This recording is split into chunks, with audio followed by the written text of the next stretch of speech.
So much time as he may consume, to my good friend and colleague from the great state of California. Thank you. Thank you, Mr. Moore from Utah, for leading us once again on this important time to get the message out in front of the American people that wish to pay attention. So just following up a little bit on what Mr. Grothman was talking about on the border and the horrific illegal immigration, and how many are coming into this country is just overwhelming.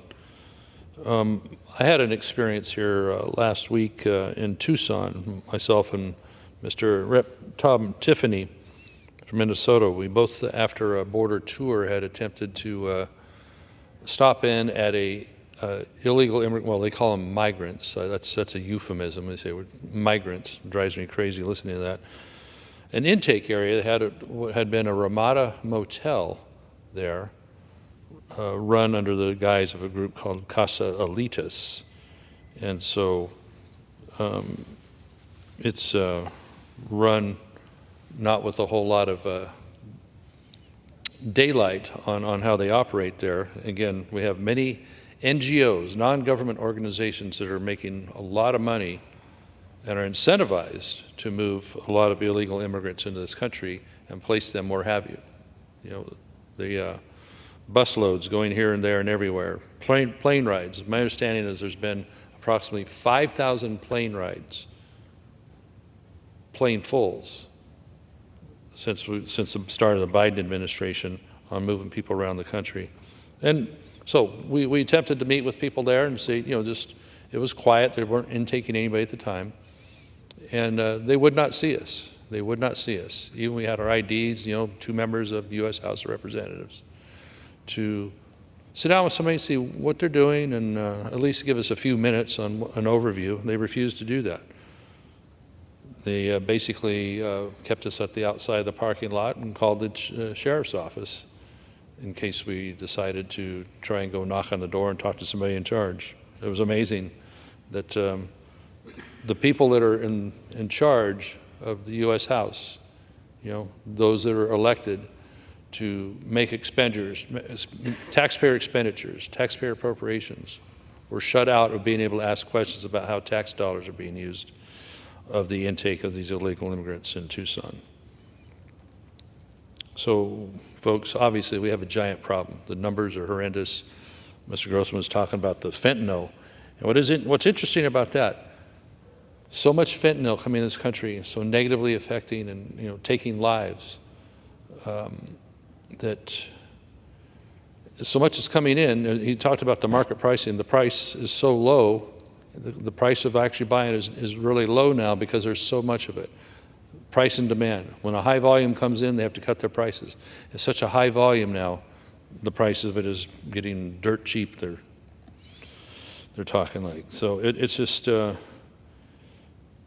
another example of the Biden administration working against the people, working against American values. There's no reason it needs to be this way. So, the Republicans aren't passing a law in Congress, no bills. Biden has the tools. He could do 8 executive orders that were perfectly legal, perfectly constitutional, remain in Mexico policy, several others he could do without even passing a bill. But there's plenty of laws to already enforce that they aren't doing. Yes, we added H.R. 2 to that to help define better asylum, because asylum is being abused, and other good aspects, beefing up the personnel at the border, finishing the fence. They don't want to do any of that. That's all double talk. So that's a bit of my experience at the border just again the other day here. Another thing that President Biden has caused unnecessarily harm to our country is our energy policy, or lack of.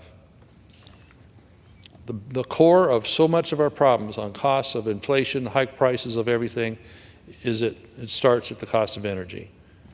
Whether it's electricity that's generated, they're tearing out hydroelectric dams in my district that has green renewable power.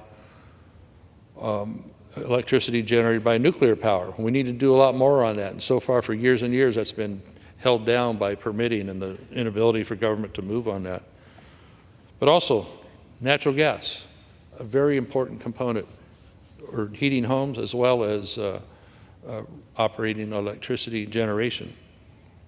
And so Biden has stepped forward to make it almost impossible to explore for oil and gas in this country, and also a recent decision to slash all pending and future liquefied natural gas export permits. And this is important because were we exporting this to Europe, for example, to Germany or others, instead of them relying on Russian gas coming in on that big pipeline, we could be helping because we have such an abundance. So the Biden administration, another wrong-headed approach on energy, harming Americans, harming our allies around the world. He systematically destroyed key energy initiatives, canceling the Keystone Pipeline, shutting down already authorized oil and gas programs in like the Arctic National Wildlife Refuge, a really tiny part of a $1.3 million acre refuge in Alaska. It's been approved. They're shutting it down. The high prices of everything start with the cost of energy.